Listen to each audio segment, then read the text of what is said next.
Are you going to say anything I want to take notes about? No. Okay. No. The list of diets that you've done on this, did you list everything? No. I know.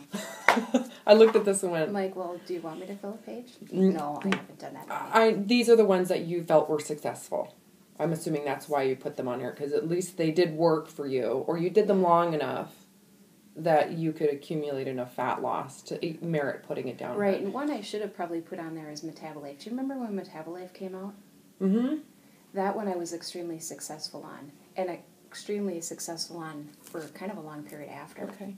I didn't add that. I'm putting it on there right now. But then, the whole scare of it being unsafe for you. Like everything else that comes out. Right. The reason why I ask, and let me make sure I state this as well. This is your first protocol. You haven't started. We just met. I just went over this, so we haven't started working together yet. But I want to note you've written in here that you are a closet eater. What that tells me, and I could be wrong, I'm just going to make an assumption here, and then let me know if I'm accurate or if there's a better way to say it. You criticize food, you feel bad about food. When you do eat food, it's not very pleasurable to you. So when you have a chance to be alone, you're going to eat the foods that are pleasurable to you, but you feel are being criticized by other people. So you're not going to eat them in front of other people because you don't want to be judged. Oh, absolutely. So this tells me a lot about your history. You've been highly criticized about what you're eating, whether it was with your parents or it was with the diets that you've done. Most people, because you don't have major issues here, I'm not going to assume it's your parents. I would assume it's the diet industry. Friends, close friends, maybe siblings. I would say husband, too. Your husband is a critical eater. Oh, he's critical of what I choose to eat.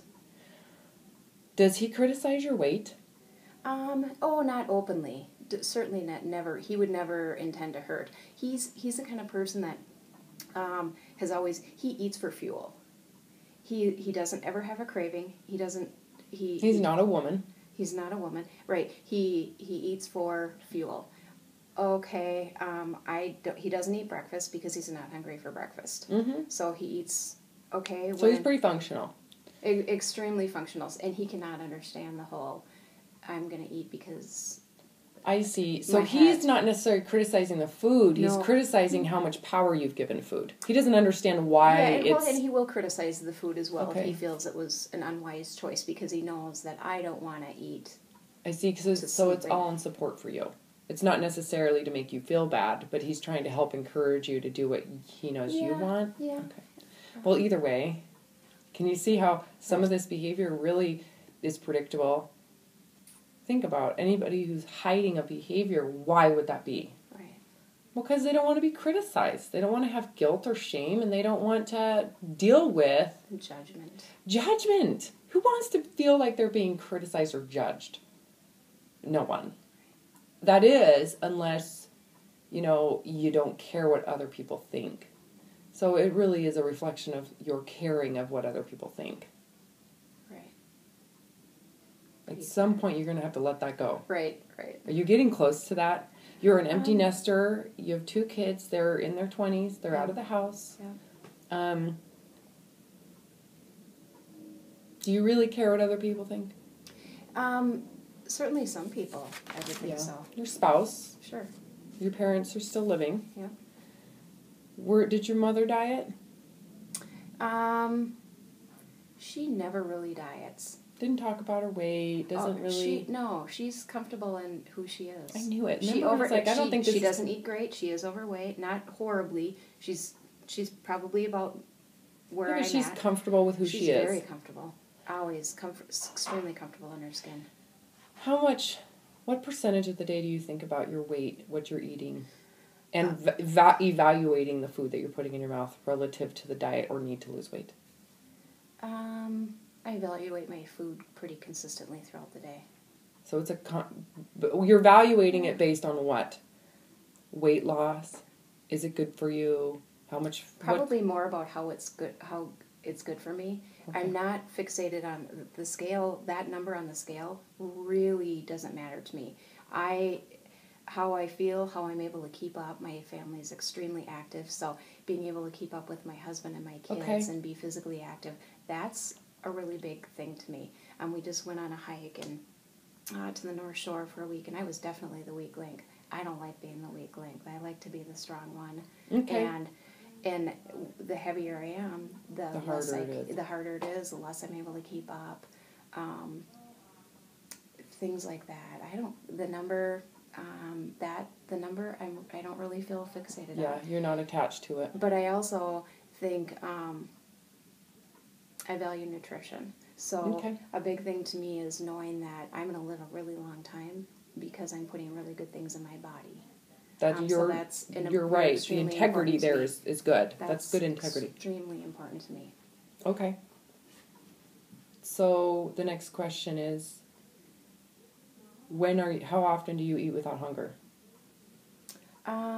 Be honest with yourself. I would say in the evening. During the day, I'm very regimented. I'm very I could see that. Kind of regular. My breakfast and my lunch. I work for a tiny company. I have no vending machines. I don't go to lunch. It's just on occasion we do go out to lunch. But I'm very regimented about what I eat during the day. In the evening. Is it pleasurable to you? Are you eating to really enjoy food during those times, or is it just out of habit and it's really comfortable foods, predictable foods? Probably a little bit of both. Yeah. I'm a huge salad and vegetable and fruit eater, but I love those. I could eat a salad every day, every meal. I do love that. Sure. Do I love a bag of chips on occasion? Absolutely, I do that. Yeah, I guess what I'm trying to get, and I want you to really think about is, when you're eating, do you get, are you feeling it is pleasurable, where you really enjoy it? You're eating at your desk at work. Right.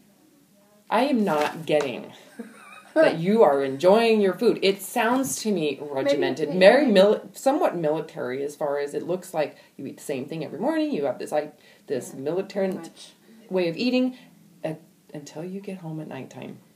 And then it's like... And then you're hiding it. Right. You're seeking a form of pleasure, a form of reward, just feeling like you're getting fulfilled, and you're using an inanimate object to do it. You're going to have a hard time with that when you're on this protocol. Okay. Get ready. All right. You're going to have to find another way to fulfill yourself. Sure. One thing I'm going to suggest is food is supposed to be pleasurable. You're supposed to enjoy it. It's supposed to taste good. It's not supposed to be dry and boring. It is every time you sit down and eat, you need to be excited and grateful and want it to taste good. Take the risk in it tasting good. I have a feeling that might seem risky for you. Am I right? If it's really good, you might feel vulnerable to overeat it. Perhaps, yeah. Okay. And the next thing I'm going to suggest is when you're eating, because, no one's here, I can now go into what is pleasurable. Yeah. Okay? You're more likely to give it even more power. Think about when you're hiding something, what type of power you're giving it. It's secretive.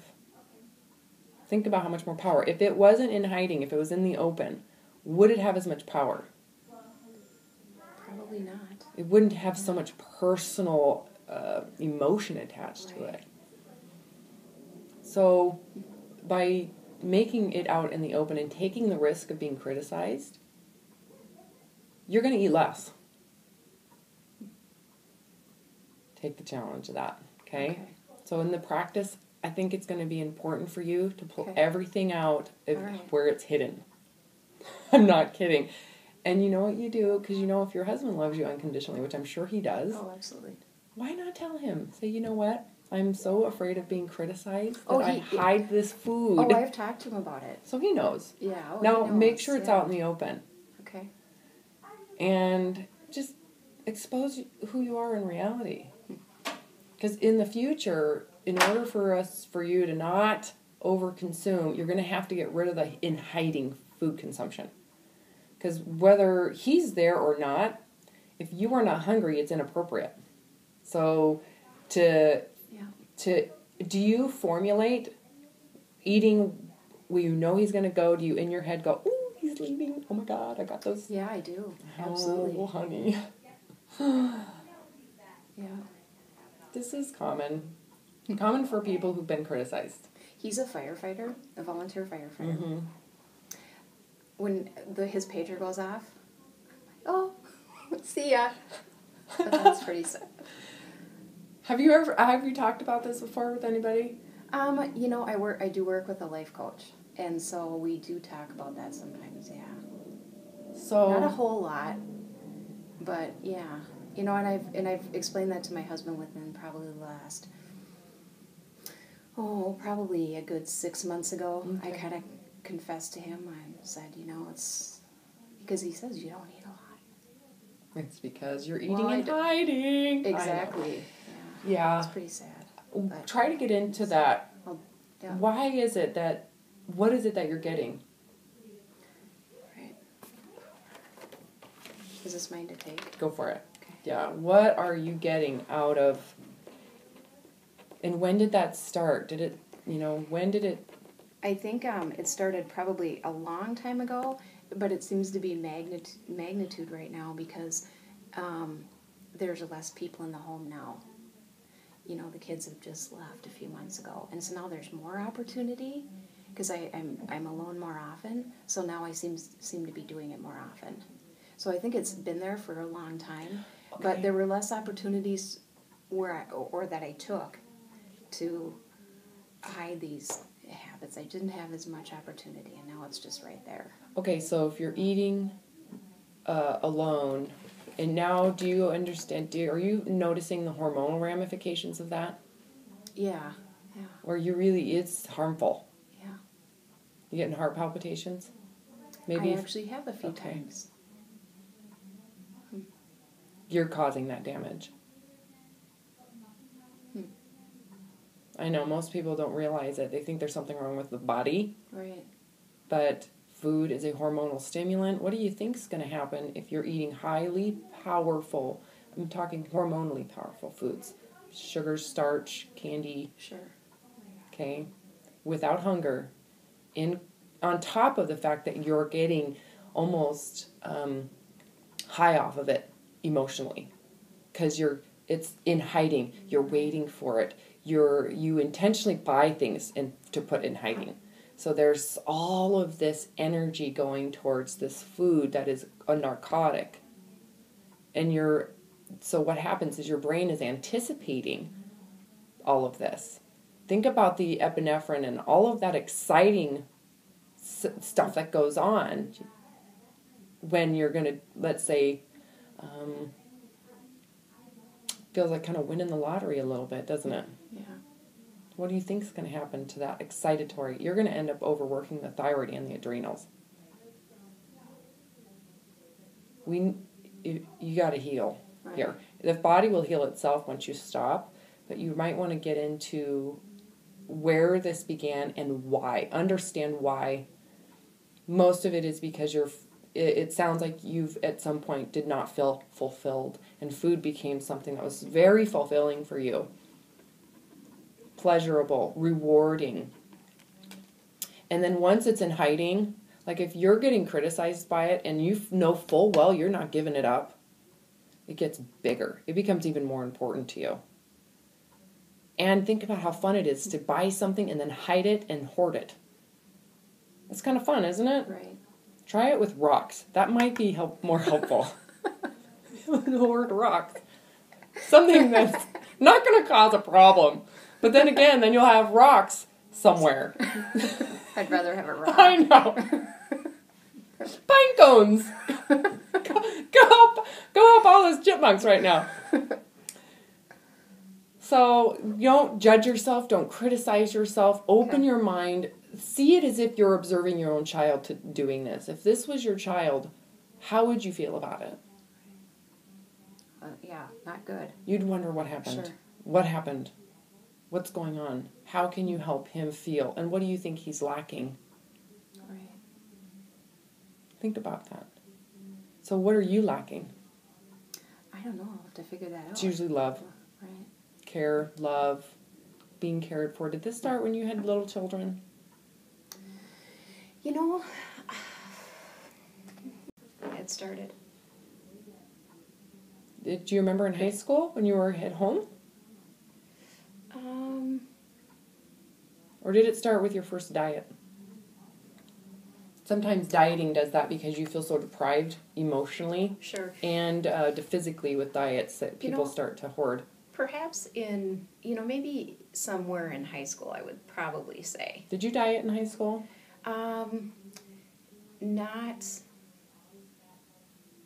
Nothing formal, but I was conscious of my weight. I was always kind of larger than a lot of my friends, like size 11 to 13. Mm-hmm. And you're 5'1". Yeah. Okay. So, so pretty large, and so I was always conscious of it. Did I formally diet? I don't think anything consciously, but I thought a lot about it.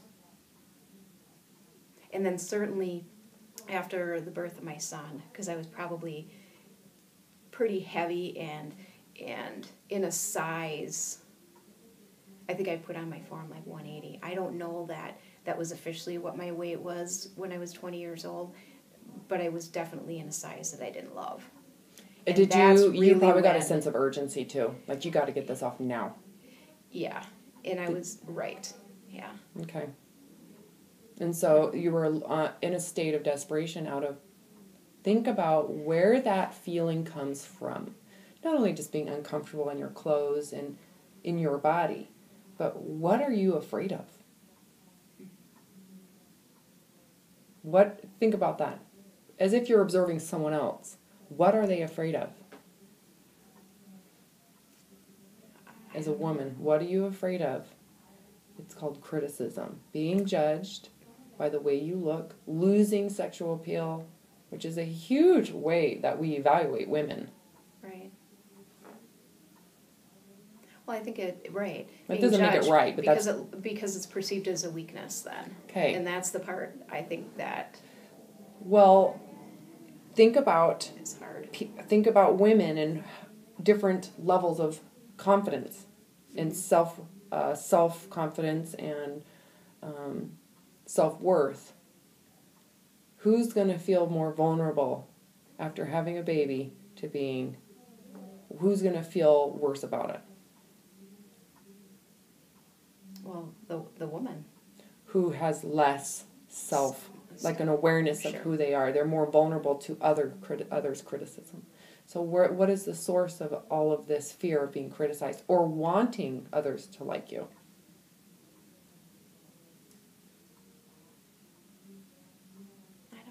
Your sense of value is based on other people's validation. You need a lot of validation. So if you don't get validation, or if you're concerned about it, on top of your own validation, which is the most important, don't you agree? Yeah. Loving yourself, liking yourself, because ultimately if you love and like yourself, then you don't need everybody else's validation. Yeah.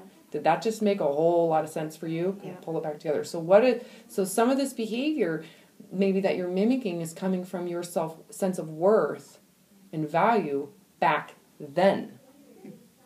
So the behavior that you're mimicking probably doesn't make a whole lot of sense to you anymore.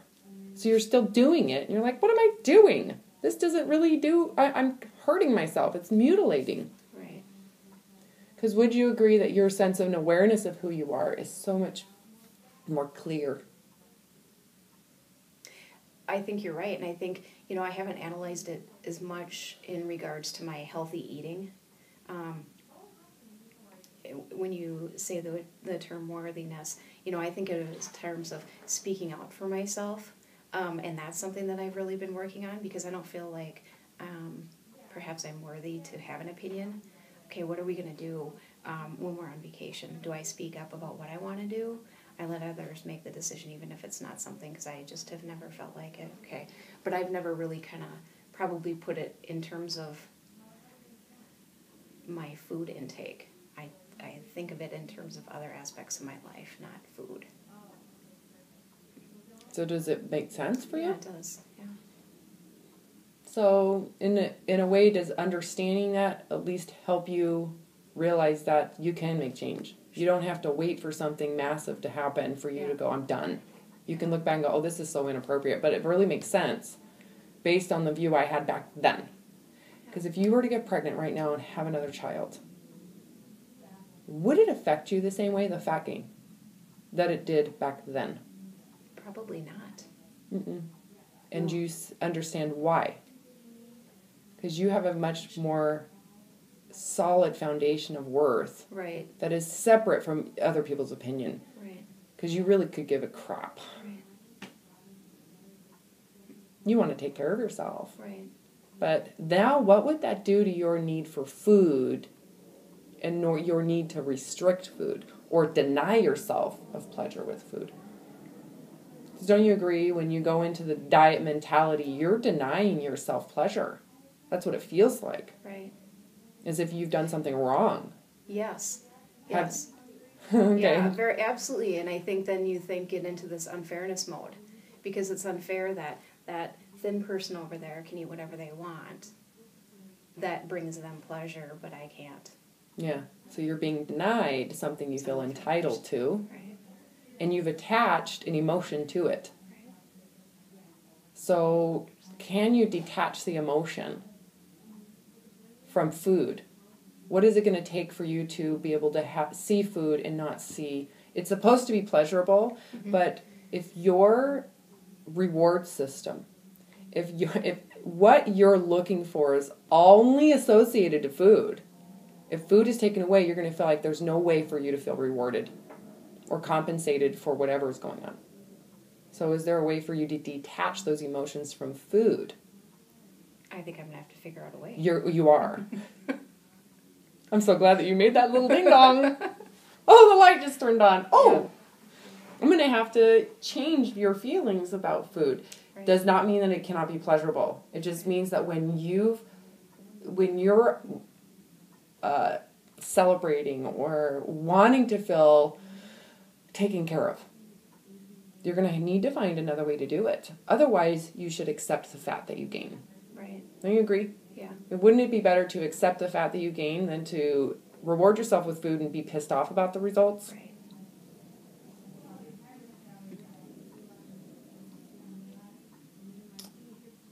Anyhow, I'm trying to think if there's any other way to look at this for you. But the best thing you can do, and it's pretty quick and easy. I mean, what we've been talking for almost 20 minutes, and we've kind of it just takes you thinking about it and processing it with the intent to change it. Because in order for you to change a behavior that you're not quite sure is there, you've got to go back in your mind and think, what's the history of this? And does it make sense in the present? Because presently, are you insecure? Yeah. Certainly. Well, I would agree, otherwise you wouldn't be this way, but right.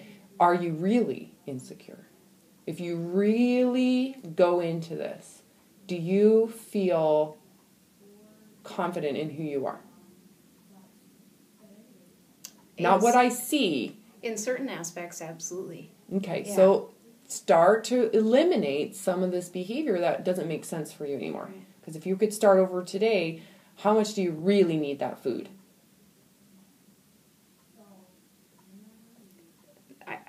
I don't think I do. Okay. So are you willing then to let it go?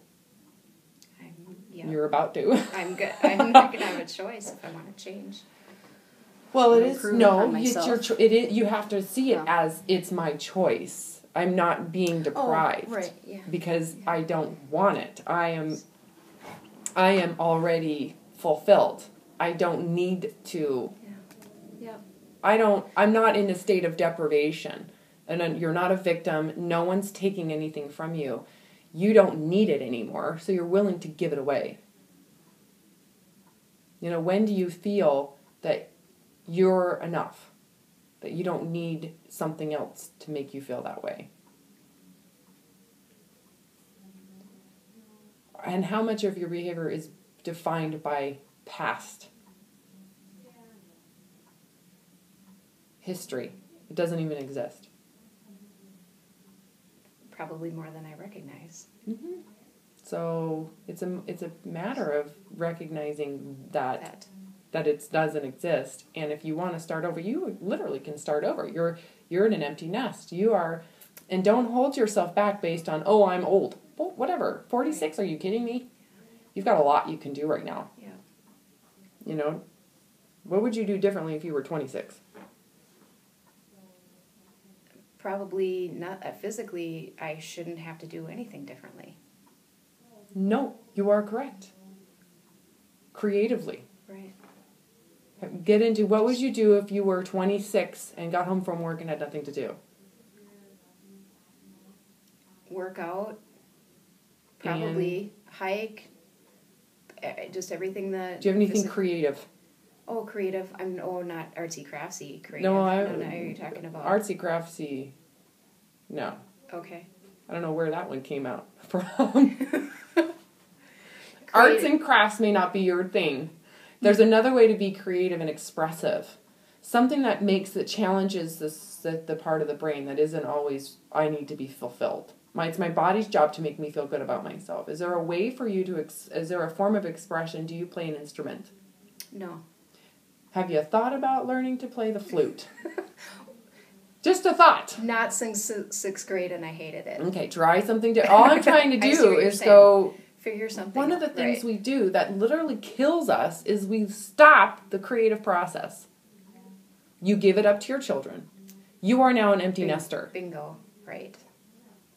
You should almost feel like you just won the lottery, and it's not associated to food. Right. Yeah. This is what, when you give up food during the very low calorie protocol, it is, you are allowing yourself a huge opportunity to go into what would I do if I could start life right now. Would you get into painting? You have classes you can take. Right. What type of talent do you have that you've ignored completely or have no idea that you have because you've never been willing to take the risk of exploring this? Sure. Because you never really had the confidence of it. You were waiting for someone else to tell you what to do. Right. I'll have to figure that out. You do, and you need to take the risk of wanting to learn it. Go on dancing classes. I mean, you need to think, what would you have your children do? Right. Let's go into an instrument. Let's learn to read music. Let's learn to do this. And you may have hated it then because you don't like to not be good at something right off the bat. I don't know. Try it. Try something. So expressing yourself is really important. As soon as people say, I would go exercise more, that's a sign you have an issue with the body. I love exercise, don't get me wrong, my degree's in exercise physiology.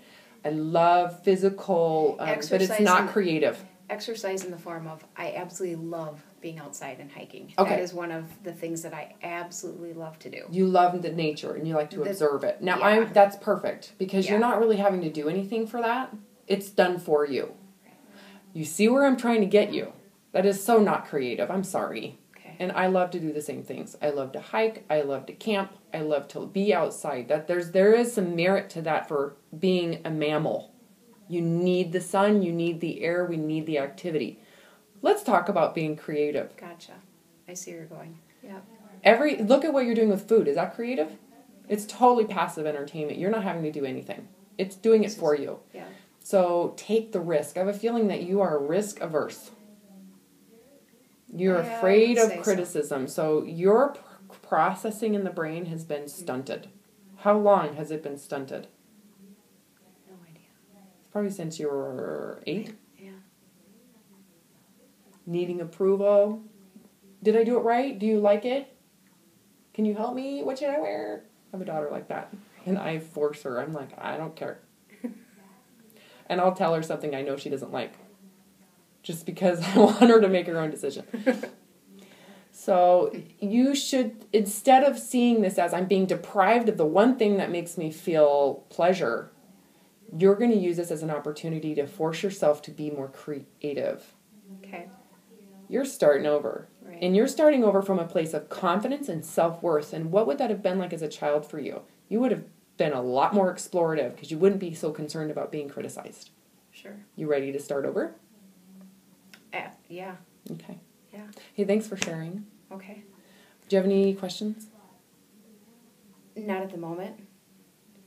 Okay. You feel prepared? I think so. You're going to practice? Yeah. Okay. I'm excited for you.